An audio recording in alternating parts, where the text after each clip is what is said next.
Why,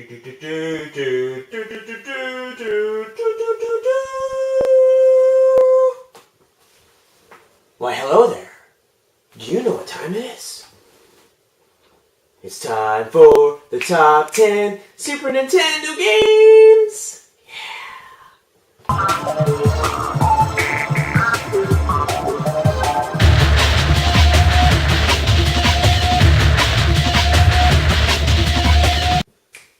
Alright folks, welcome one, welcome all, welcome back to another episode of the Cube 360. And well, look who we have today. We have the Super Nintendo. And well, judging from the intro, you know exactly what this is all about. The top 10 Super Nintendo games. Okay, you got me. I'm doing it. I've had so many requests to do this, and originally I did not want to do this video. I was like, man, it's kind of a crap video, because I was thinking, you know what, everyone and their dog has an opinion on the top 10 Super Nintendo games. You can just type in top 10 Super Nintendo games on the internet or Google or YouTube or whatever, and thousands of responses are going to be there. Everyone has their opinion on the top 10 Super Nintendo games. But I figured, you know what, it's actually a little bit of a special time right now. It is actually the Super Nintendo Entertainment System's 20th birthday, or 20th anniversary this past summer. Yes, 1991 was when this guy first came out, back late August, September, depending on where you were, 1991. And it is now 2011, so 20 years. It's been 20 years since this guy came out, so I thought I'd do a little special top 10, Super Nintendo games. So let's hook it up and check out some of the top 10 greatest moments of Super Nintendo history.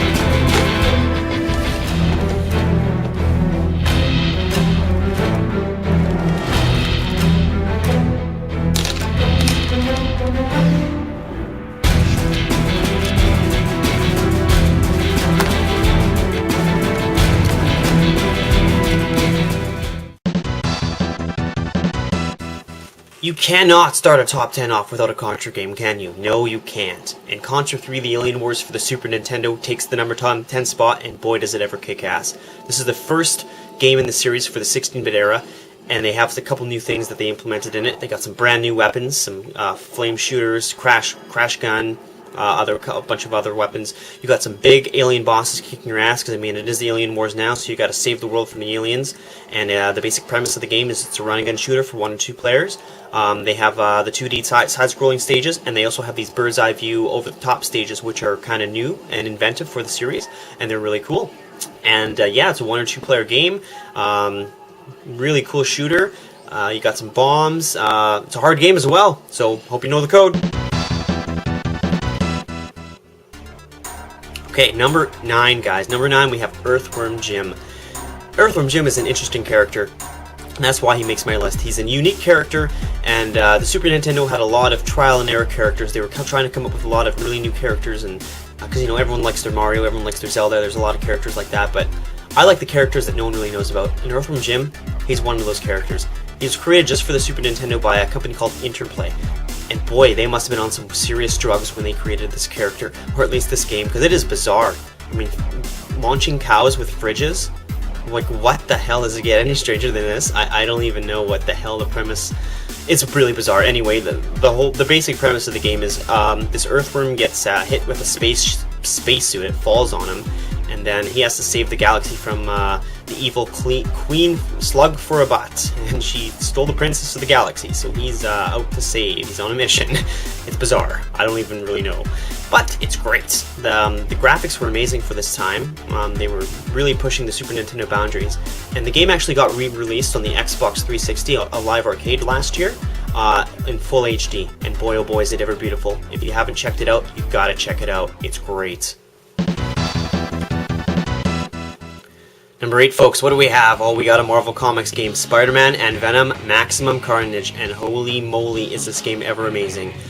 It is a 2D beat 'em up, and Super Nintendo was really known for the whole genre of the beat 'em ups, and it's unfortunate that that genre kind of died with the 16-bit era, because beat 'em ups are awesome. But this is a really, really, really great beat 'em up. The only thing I could say negative about this game is it's not supported for 2 players, unfortunately. So you get to either play between Spider-Man and Venom, so you get to switch to characters as the story progresses, and it's based on a comic book. There was a Maximum Carnage series comic book in the 1990s, and this game is actually based on that. I like playing more as Venom, but he does get his ass kicked a little bit harder than Spider-Man, but he does pack a little bit more of a punch. There's really cool graphical cutscenes, like comic book graphic cutscenes in between a game that are straight from the comic books. And it's a very hard game, so try to find those secret rooms. They're going to help you along the way with some extra lives. Alright, number 7, folks. We got Wild Guns! You know what? Growing up, I never knew about this game. Seriously. I didn't know about this game. I just actually found out about this game 2 years ago. And I think it was from the Happy Video Game Nerd, if I recall correctly. He made this game look amazing. Like, it's cowboys and robots. Does it get any better than that? It's basically a shooter, a standstill shooter. You can play as 1 or 2 players. There's a lady or a guy that you can pick between. And it's just, you got a crosshair and you shoot it. It's kind of like a Super Scope game without the actual Super Scope, and you play it with your actual controller. And it's just amazing. Yeah, the basic premise is shooting robots. It doesn't get any better than that. So you play through a stage, and the stage is split up between a couple different areas, and then there's a big boss at the end. And then when you're done the boss, you can kind of pick a level, like Mega Man style. Really cool. Great game. Super Nintendo was known for RPGs, and there we got an RPG on the list here, folks. What better than Mario and RPG together? Come on. Super Mario, one of the greatest icons of all time video game history, and RPGs, one of the most popular gaming of all time. They combined them and they made this, and this game is spectacular. There are a lot of good RPGs out there, but I really like this because it's unique. Mario and RPGs together. The basic premise is you got this character named Smitty. He's this evil dude that kind of took over the Mushroom Kingdom, and he landed right in Bowser's Keep. So Bowser's on a mission to save his castle, just like you are, to save the rest of the Princess Toadstool's Mushroom Kingdom. So everyone joins forces together to go after this Smitty character. You also got a couple new characters that join your party as well. You got this tadpole kind of character named Mallow, and he's kind of a wuss, but he joins you to try to find out his real heritage. He's actually not a tadpole at all. He thinks he is. He's just a cloud. You also have Geno, this magic doll from the sky, and he's kind of cool. This was his debut in this series, but unfortunately he never made it past the Super Mario RPG. Don't know why. But you got a lot of familiar characters along the way you'll meet, and a lot of new ones as well. Smitty and his gang are here to take over the world, but you can beat them. Alright guys, we're down to the nitty-gritty top 5. Super Mario Kart! Come on, does it get any better than this? Super Mario Kart? I mean, this game, at the time, revolutionized racing games. Like, racing games up until this point were garbage. And this game actually let you have split-screen, 2-player racing. This was so fun. You know, combining Mario and racing, once again, it doesn't get any better than this. They really knew what they were doing. I really like this one, more so than a lot of the newer ones. I don't know why. I guess it's just because it's classic. It also features a battle mode as well, which I don't have footage of, but it's really cool. You can you get 3 shells spinning around, and you gotta battle each other to win.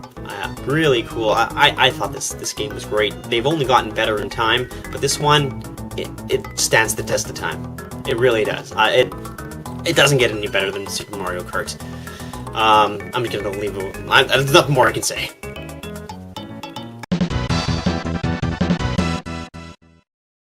Okay, guess who was back? It's Diddy Kong, and he's here to rescue Donkey Kong. This is the sequel to Donkey Kong Country, and at the time, Donkey Kong Country really pushed a lot of boundaries, but I like this one a lot better for some reason. The graphics aren't really a step up, but at the time, the original Donkey Kong, they were amazing. So this time you got Diddy Kong and Dixie Kong on a mission to save Donkey Kong, because King K. Rool's back, and he's back with his gang of pirates. I really like this because they kind of did the whole Kremlin theme in a pirate kind of thing, and I don't know if I like pirates, but I know it's kind of everyone jumps on the pirate bandwagon these days, but I really, back in this time, it just was really cool to see pirates, and the music in this game is spectacular, and you have your animal buddies back as well.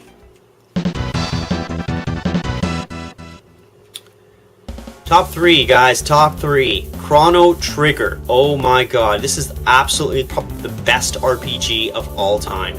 I don't care what anyone says, this game is amazing, and it makes my top 3 on the Super Nintendo list. This game is all about time travel. Time travel is something that, you know, we always wish we could do, and this game has an excellent story all about time travel. It starts off with one of your friends as an inventor showcasing this invention that she made at the fair, and it malfunctions and it gets sent you back in time. And it's a traditional RPG. You meet some friends along the way, you battle some enemies, you go back to like 65 million BC, you go into the future, like 2,000 years into the future. Really cool premise of the game. You have attacks together you can use, you know, combos, techs. I really don't know what else to say. This is an amazing RPG. They ported it to the DS, to the PlayStation, time and time again.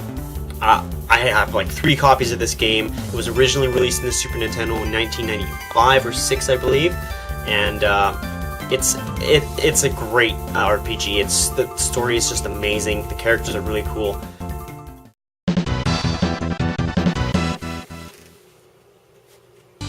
Okay, Turtles! Look what it is, guys. Turtles 4! You know, I talked about Maximum Carnage being one of the best beat-em-ups of all time. I lied a bit. This is the best beat-em-up of all time. I don't care who you are or what you say, or if you're a cat, a dog, or a grandma, this game is amazing. This game was ported from the arcade, Turtles in Time, the arcade game, and it has little upgrades. There's different bosses. So the Rocksteady and Bebop are switched around here in the pirate ship. There was Rat King was a new boss in the level 3 sewer surfing.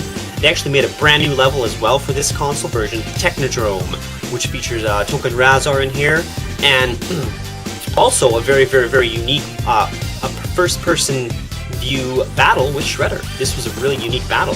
This game is amazing. Best beat 'em up of all time.